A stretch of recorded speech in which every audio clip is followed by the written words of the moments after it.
정관용의 지금 이 사람. 여러분 안녕하십니까? 정관용입니다. 일본군 위안부 피해자들을 상징하는 평화의 소녀상과 비슷한 의미의 조각상이 또 있다는 거 혹시 알고 계시나요? 베트남 피에타상이라고 하는데 십자가에 못 박혀 죽은 예수의 시체를 끌어안고 있는 성모 마리아를 형상화한 작품으로 베트남전 당시에 한국군에 의해서 희생된 민간인들, 그들의 넋을 위로하기 위해 만들어진 조각상이랍니다. 이 평화의 소녀상 또 베트남 피에타상 모두 과거의 잘못을 사죄하고 전쟁 없는 세상을 만들어가자, 이런 평화를 상징하고 있죠. 네. 이 베트남전에서 자행된 민간인 학살, 이와 관련한 다큐멘터리 영화가 제작이 됐어요. 영화 기억의 전쟁, 얼마 전에 개봉을 했죠. 할아버지의 이야기로부터 시작됐다라고 하는 이 기억의 전쟁을 제작한 이길보라 감독, 오늘 함께 만나겠습니다.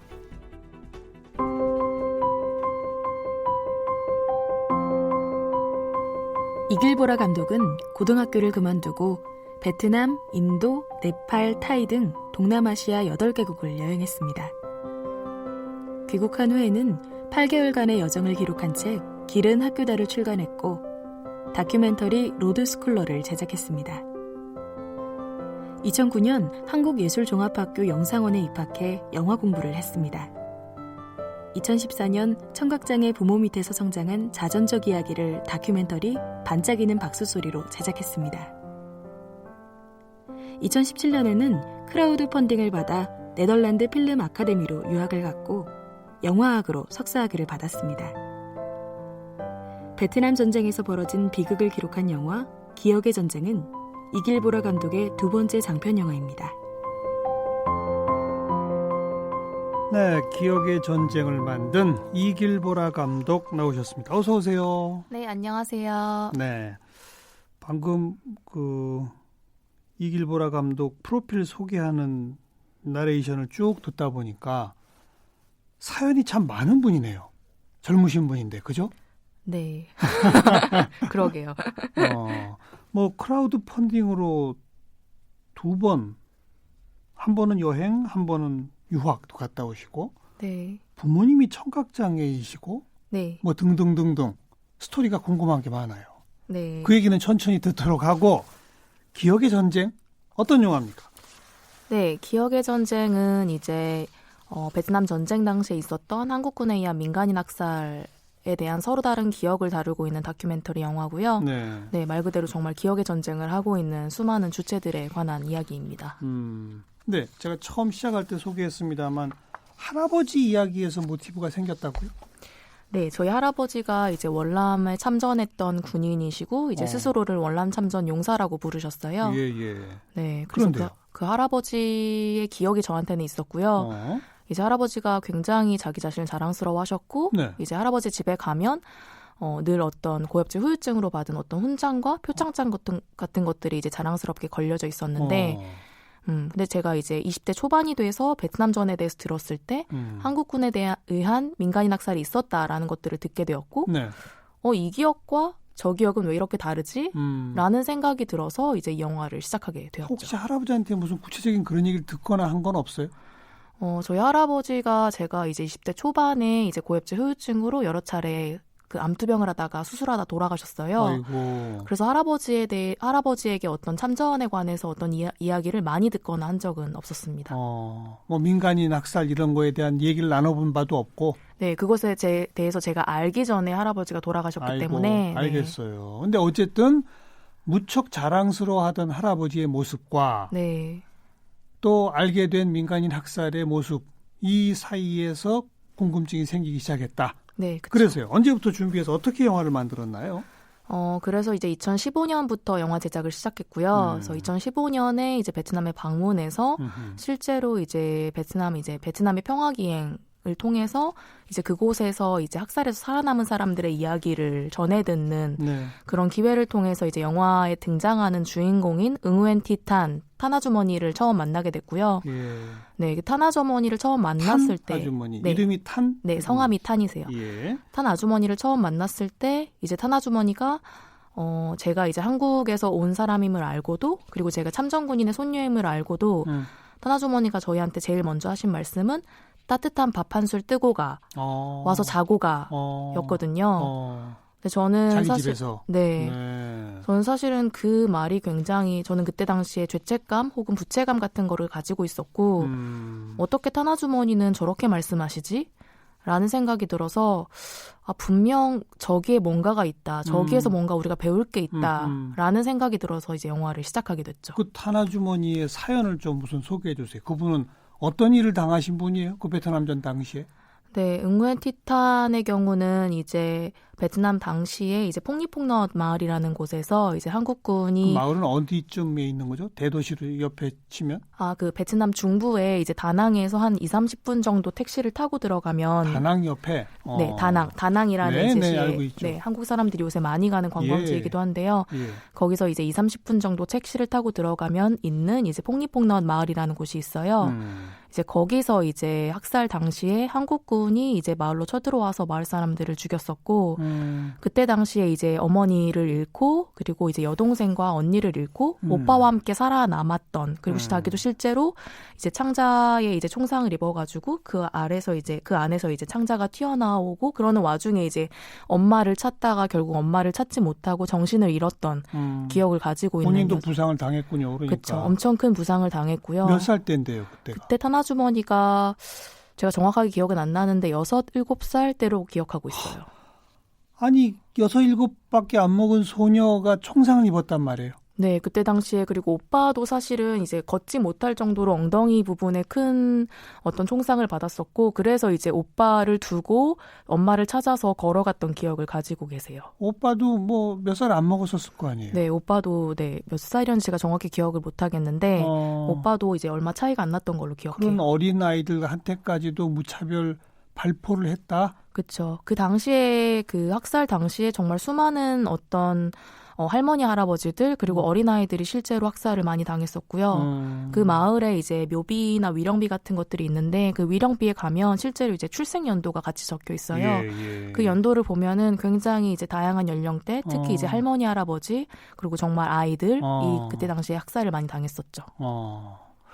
그래서 한 마을이 동시에 하루에 위령제 지내고 이런 마을들이 여럿 있다면서요? 네, 실제로 지금 정확하게 어떤 조사가 이루어진 바는 없지만 지금까지 밝혀진 바로는 80여 개의 마을에서 9천여 명 정도의 민간인의 학살을 당했었고 네, 실제로 한 마을에서는 이제 한나란시에 같이 동시에 제사를 지냈는데 그거를 따이안 제사라고 불러요. 그래서 따이안이 이제 대한, 한국을 이르는 말인데 따이안 제사에서 한국군으로부터 죽임을 당한 사람들이 동시에 지내는 제사라고 해서 마을마다 이렇게 집집마다 제사를 지내고 왜냐면 다 한나란시에 죽었기 때문에 그리고 이제 마을 전체로 해가지고 같이 위령제를 지내는 집단 위령제도 같이 진행이 되고요. 네, 80여 개 마을, 9천여 명. 네. 이것도 정확한 공식 조사 결과는 아닌 거잖아요. 네, 정확하게 공식적으로 조사가 이루어진 바가 없고 베트남 정부에 의해서도 진행된 바가 없고 한국 정부에 의해서도 진행된 바가 아직은 없습니다. 우리 정부가 안 한 거는 좀 그렇습니다만 베트남 정부는 왜 공식 조사를 안 할까요? 사실은 학살이 있고 나서 사실은 뭐 이제 그 마을에 어떤 마을마다 사실은 그것들을 한 곳이 있다고 알고 있는데요. 근데 사실은 이제 사실은 지금은 베트남 당국에서는 베트남 당국의 어떤 방향이라고 할까요? 정책이 과거를 잊고 미래로 나아가자라는 정책을 취하고 있기 때문에 이 어떤 과거사 문제에 대해서는 얘기를 하지 않으려고 한다고 들었습니다. 네. 우리 정부는 그동안 그 참전 기간 동안에 이루어진 이런 일들에 대해서 무슨 입장을 밝힌 바가 있습니까? 없습니까? 이것은 사실은 폭리폭넛 저희가 영화 말미에도 나오는데요. 그 폭리폭넛 마을 학살 이후에 이제 관련자들을 조사한 문건이 있다는 것이 이제 국정원이 가지고 있다는 것이 밝혀졌는데 이것들을 밝히라는 어떤 요구가 있었지만 결국 밝히지 않은 것으로 알고 있고요. 네, 이 이후에 이제 폭리폭넛 그 영화에 나오는 탄아주머니뿐만 아니라 이제 여러분들이 함께 청원을 이제 대한민국 정부를 대상으로 청원서를 제출했는데 영화의 말미에 보시면 그 청원서를 이제 대한민국 정부가 받으면 90일 이내에 답변하기로 되어 있어요. 근데 그 90일 이내에 이제 대한민국 정부가 답변을 하지 않았고 그 이후에 이제 대한민국 정부가 답변서를 내놓기를 이 학살에 대해서 우리 쪽으로는 정확한 자료가 발견되는 게 그러니까 우리 쪽에선 정확한 어떤 정보를 가지고 있는 게 없고 이 문제에 대해서 정확하게 진상규명을 하려면 베트남 당국과의 공동조사가 이루어져야 되는데 지금은 현실이 그렇지 못한 상황이다라고 굉장히 미온적인 공식적인 입장을 내놨습니다. 네. 그러니까 피해자들의 하소연과 청원은 있었는데 뭐 국가기관은 공식적 진상조사와 또 입증 이후에 뭔가 입장을 내놓아야 되는데 지금 그 입증 자체를 우리 혼자 못한다. 네, 그렇죠. 이 얘기로군요. 네, 그래서 사실은 이 학살에 대해서 인정도 부인도 하고 있지 않은 상황이라고 보시면 돼요. 네, 그리고 공을 또 책임을 베트남 정부 쪽으로 떠넘기는. 그렇죠. 하지만 그 상태로군요. 네, 베트남 정부는 그리고 사실은 이 문제에 대해서 꺼내지 않겠다라고 입장을 밝힌 상태이기 때문에 네, 지금으로서는 정말 네, 그렇죠. 그럼 이 영화는 제목을 기억의 전쟁이라고 붙인 이유가 뭡니까? 제가 사실은 지금 봤을 때 이 영화는 결국 전쟁의 기억을 가지고 있는 사람들의 이야기를 다루지만 결국 이 영화는 정말 동시대에서 기억의 전쟁을 하고 있는 사람들에 관한 영화라고 생각하고 특히 그것들은 이제 전쟁에서 살아남은 사람들 혹은 학살에서 살아남은 사람들이 정말 기억의 전쟁을 하고 있고 네. 한국 사회 역시 저는 기억의 전쟁을 하고 있다고 생각하거든요. 그리고 수많은 주체들 정말 이 영화에 이 학살에서 살아남은 사람들뿐만 아니라 그리고 한국에서의 참전군인뿐만 아니라 굉장히 다양한 주체들이 등장을 하는데요. 베트남의 이제 어떤 박물관, 그리고 한국의 박물관, 그리고 베트남의 어떤 현재 여행지, 그리고 그곳을 여행하고 있는 여행자들의 모습, 네. 이런 것들이 결국 정말 우리가 어떻게 기억할 것인가, 이런 어떤 질문을 가지고 어떤 기억의 전쟁을 하고 있는 건 아닐까 하는 생각이 들어서 영화의 이름을 기억의 전쟁으로 했습니다. 그러니까 역사 속의 한 페이지로 분명히 존재했던 참전 군인에 의한 민간인 학살을 누군가는 기억하려고 하고 내지는 누군가는 그 기억을 더 널리 퍼뜨리려고 하고 그쵸. 누군가는 잊어버리려 하고 그쵸. 누군가는 기억하는 거를 싫어하고 막으려 하고 뭐 이런 거네요. 네, 그렇죠.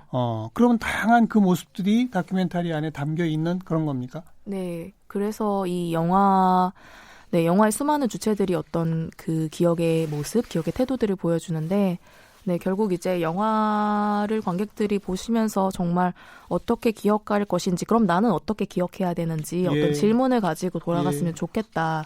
네, 그 생각했습니다. 알겠어요. 아까 처음 얘기한 그 탄 아주머니 참 죄책감도 많고 이랬는데 와서 따뜻한 밥 먹고 자고 가. 그래서 대화도 좀 나눴을 거 아니에요. 네. 그때 뭐라고 하시던가요? 그렇게 따뜻하게 대해 주시는 이유에 대해서 뭐라고 하던가요? 그 따뜻하게 대해주는 이유에 대해서, 그러니까 탄 아주머니는 사실은 이제 학살이 있은 지 거의 50년이 지났고, 이 이후에 이제 한국 사람들을 맨 처음 만났을 때는 사실은 굉장히 받아들일 수가 없었다고 하셨거든요. 그리고 사실은 한국 사람 만났을 때 너무너무 증오가 컸고, 사실은 이제 학살이 있었던 마을들에 들어가면 처음부터 그런 태도를 가지고 계시는 건 아니에요. 맨 처음에는 이제 정말 한국 사람들을 만나면 한국 사람들을 때리고, 한국 사람들을 받아들이지 못하고 혹은 여전히 베트남에는 한국인들이 들어갈 수 없는 마을들이 있거든요.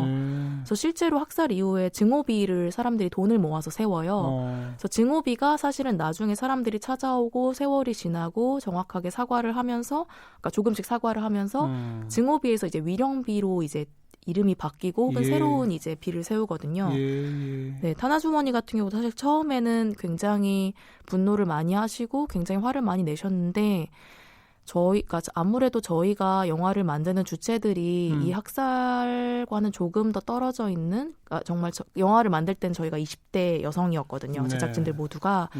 그러다 보니까 정말 딸 같은 마음으로 미래 세대에게 자신이 할 수 있는 어떤 행동들을 보여주셨던 것 같아요. 그리고 기본적으로 과거 그 학살에 대해서 사죄하고 그런 마음을 갖고 있다는 걸 아시게 되니까 또 그랬겠죠. 그렇죠. 저희가 영화를 왜 만들려고 그러니까요. 하고 그런 것들을 계속 관계를 맺으면서 말씀드렸기 때문에 저희를 안아가시려고 그러니까 결정을 하신 것 같아요. 네, 영화 기억의 전쟁 함께 좀 정말 기억해야 될 것 같고요. 자, 이제 우리 이길보라 감독 궁금증 좀 풀어봅시다. 네. 고등학교를 다니다가 그만두고 크라우드 펀딩으로 베트남, 인도, 네팔, 타이 등등 8개 나라를 여행했어요? 네. 크라우드 펀딩을 어디서 어떻게 했다는 거예요? 그때 당시에 한국에는 크라우드 펀딩이라는 말이 없었고요. 네. 제가 18살 때는요. 몇 년도예요, 이게? 그러니까? 그게 몇 년도죠? 2003, 4, 5, 2006년도에 제가 그 크라우드 펀딩을 받았고 2007년도에 여행을 하고 네. 그때 크라우드 펀딩이 없었어요. 2006년에는. 네. 그런 말이 없었는데 어떻게 했어요, 그러면? 일단은 더 큰 세상을 보고 싶다는 어떤 막연한 마음 같은 것이 있었고요. 그러니까 사실은 저는 이제 그때 당시에 다큐멘터리 PD 혹은 다큐멘터리를 만드는 사람 혹은 활동가가 되고 싶었는데 그것을 하려면 어떻게 공부해야 되지? 라는 물음으로부터 시작해서 그럼 앞으로 내가 동남아시아에서 활동하고 싶은데 동남아시아를 직접 가서 봐야겠다. 라고 생각을 했고 그럼 학교를 잠깐 쉬고 거기 가서 실제로 내가 활동하고 싶은 현장이 어떤 모습인지를 보자 라고 생각해서 여행을 기획하기 시작했고요. 그리고요? 앞으로 제가 하는 활동들이 이제 영화 다큐멘터리를 만들고 이제 제가 NGO 활동가가 돼서 활동을 하게 되면 분명히 이것들이 사회에 환원하는 길이기 때문에 이것들을 분명히 사회로부터 펀딩을 받을 수 있지 않을까라는 생각을 했고 어디다가 뭐 글을 올렸어요? 어떻게 했어요? 네, 그래서 이제 여행 계획서를 써서 사람들을 만나기 시작했어요. 그냥 개별적으로? 네, 그래서 이제 예를 들어 주변 사람들이 소개시켜주는 사람을 만나기 시작했고 그러면서 이제 사람들이 제가 이제 가서 되게 진지하게 제가 이런 여행을 가고 싶다, 이런 세상을 꿈꾸고 결국 어떤 사회를 변혁하는 어떤 바꾸는 그런 다큐멘터리 영화를 만들고 싶다라고 이렇게 하면서 포부를 밝히면 저한테 투자하세요 했더니 그럼 그 사람들이 이제 그래 알았다 잘해라라고 할 수는 없잖아요. 이제 주머니에 한 10,000원 있으면 10,000원이라도 주고 30,000원이라도 주고 50,000원이라도 줘야 될 것 같잖아요. 그래서 그렇게 조금씩 그러니까 어떤 후원을 받았고 그 후원금들을 가지고 이제 여행을 떠나게 된 거죠. 그 모두 몇 명한테서 어느 정도의 후원을 받은 거예요? 제가 몇 명인지는 정확하게 기억을 할 수는 없는데 굉장히 많은 분들을 만났고요. 총 800여만 원 정도의 돈을 모았고 그래서 이제 8개월 동안 여행을 갈 수가 있었죠. 그게 고등학교 2학년, 3학년? 그때 이제 고등학교 1학년 때 크라우드 펀딩 작업을 이제 한 학기 정도 하고 그리고 나서 이제 학교를 그만두고 이제 고등학교 2학년 그러니까 18살 때 여행을 간 거죠. 간 거예요? 네. 그럼 고1 그 시점에 이미 나는 동남아를 중심으로 다큐 PD나 사회단체 활동가로 살 거야 라는 생각을 했다는 거잖아요. 그렇죠. 그렇게 생각하게 된 계기는요?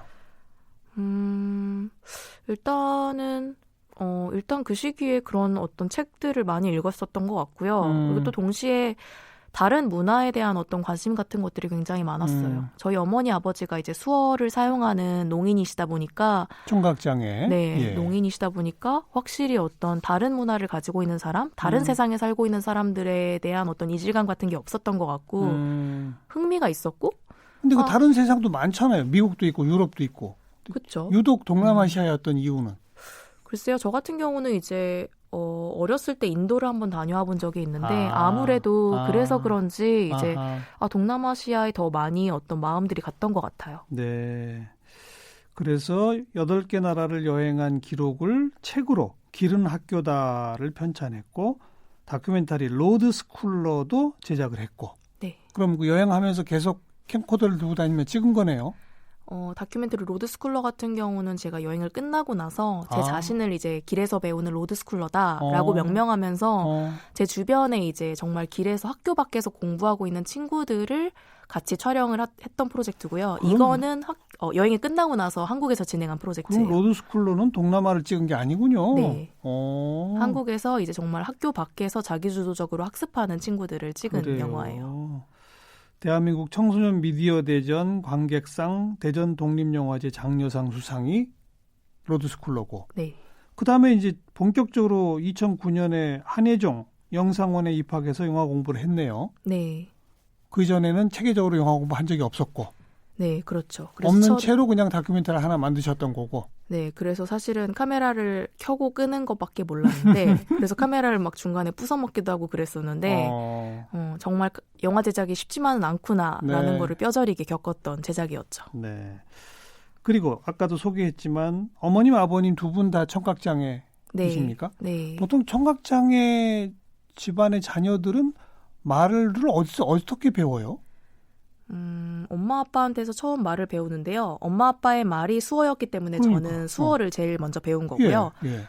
저한테는 이제 2차 언어가 음성 언어인데 어렸을 때 이제 제가 말을 안 하고 수화로만 이렇게 얘기하니까 할머니가 얘 청각장애인이다, 얘 농인인 것 같다라고 해서 깜짝 놀라서 이제 엄마가 저를 어린이집에 보냈고 이제 어린이집에서 처음 말을 배우게 됐죠.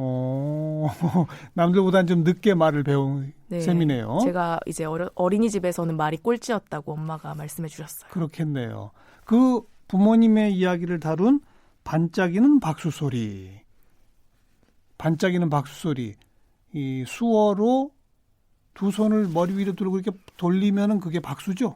네, 그게 라디오에서는 볼 수가 없어서 좀 안타깝긴 한데 두 팔을 이제 올린 다음에 그걸 이렇게 반짝반짝반짝 흔들면 돌리면 그렇죠. 환영한다라는 뜻이에요.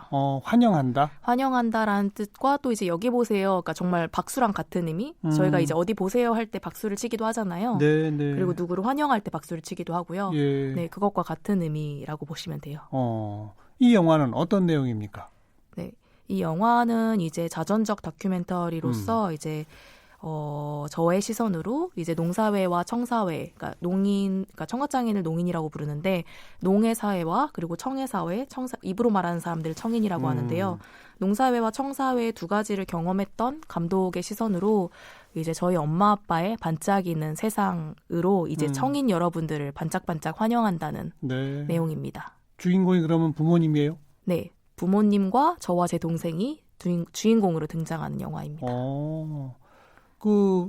이 감독하고 동생 둘 다 말을 타고 듣고 다 문제가 없죠? 네, 저희는 둘 다 소리를 들을 수 있는 청인님이에요. 그럼에도 불구하고 또 수화도 굉장히 잘하죠?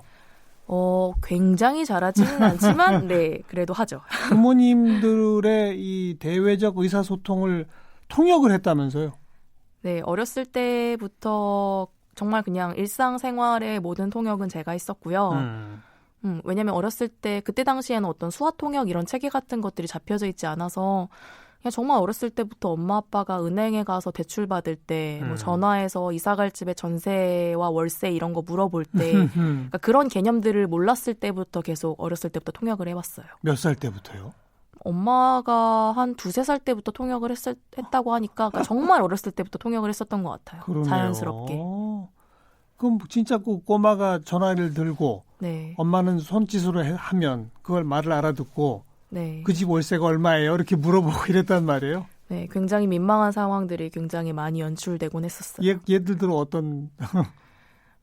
왜냐하면 이제 전화하는 사람 입장의 경우는 갑자기 어린애가 전화해서 전세랑 월세 물어보고 전세랑 월세가 무슨 말인지 못 알아듣는 것 같은데 그러니까 저는 이제 전세랑 월세 개념을 모르니까 엄마 아빠한테 물어봐도 이제 정확하게 이해를 못 하겠으니까 전화해서 죄송한데 전세랑 월세를 제가 몰라서 그러는데 좀 설명 좀 해달라고 저 사람한테 괜히 가서 이렇게 전화해서 물어보고 뭐 그런 일들이 연출되곤 했었죠. 네, 이렇게 웃으면서 얘기해도 되죠? 네, 이젠 잘 자랐으니까 네, 이제 웃으면서 그러려니 합니다. 그 당시에는 참 힘들었을 수도 있을 것 같아요. 그죠? 네, 그러니까 부담이 좀 컸었던 것 같아요. 그러니까 항상 좀 착하게 자라야 된다. 혹은 그러니까 굉장히 철이 빨리 들었었던 것 같고 저는 그게 또 장점이라고도 생각하지만 또 동시에는 굉장히 너무 빨리 어른이 된 것이 아닌가 하는 생각이 들기도 하고요. 네. 부모님들은 반짝이는 박수소리 영화 보시고 뭐라고 하시던가요?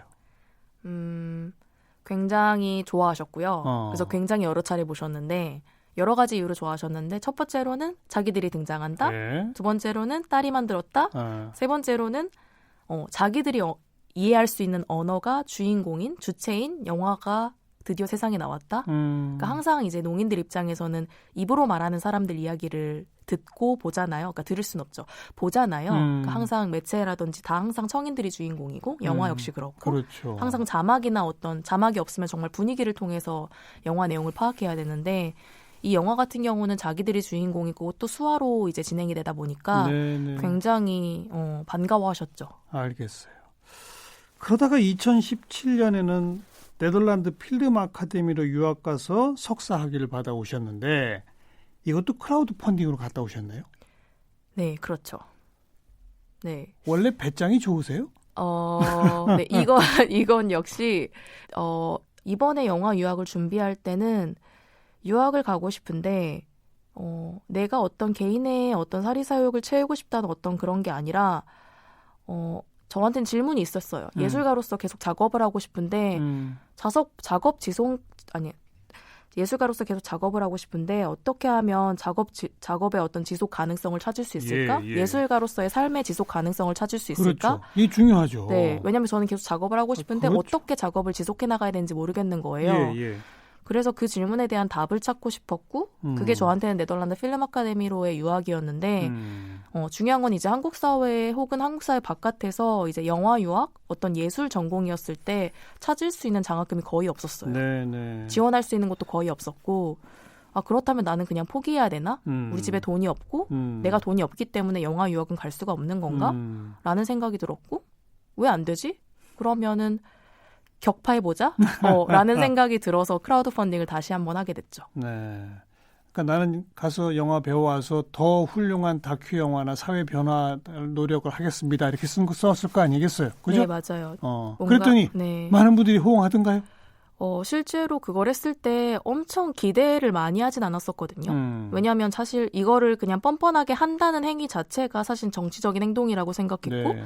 그래서 그걸 해야 된다고 생각해서 이제 제가 쓰고 있던 신문 칼럼에 이제 지면에 실제로 크라우드 펀딩 모집 중이라고 쓰기도 했고 계좌번호를 쓰진 않았지만 네, 근데 그러면서 이제 이슈가 좀 됐었고요. 그걸 했을 때 사실은 제가 기대했던 것보다 훨씬 더 많은 분들이 정말 다양한 이름으로 후원금을 보내주셨어요. 네. 이제 앞으로 빼도 박도 못 하겠네요. 그분들한테 이제 부채가 있으니까. 네, 저를 항상 지켜보고 계시죠. 그러니까요. 네. 결국 사리사욕 채우면 안 되고 네, 그렇죠. 사회를 바꾸는 그런 다큐를 만들 수밖에 없는 숙명을 타고났네요, 이제. 제가 그때 크라우드 펀딩을 할 때 지구에게 덜 해를 끼치는 작업을 하겠다고 했는데 네, 계속해서 지구에게 덜 해를 끼치는 작업을 하려고 생각하고 있습니다. 다음 작품 기획하고 있는 게 있습니까? 다음 작품으로는 여성의 몸과 재생산권에 대한 장편 영화를 기획을 하고 있고요. 우리의 몸, Our Bodies라는 제목으로 장편 다큐멘터리 영화를 기획하고 있습니다. 계속 기대하도록 하겠습니다. 네. 기억의 전쟁 이번에 만든 이길보라 감독 함께 만났습니다. 고맙습니다. 감사합니다.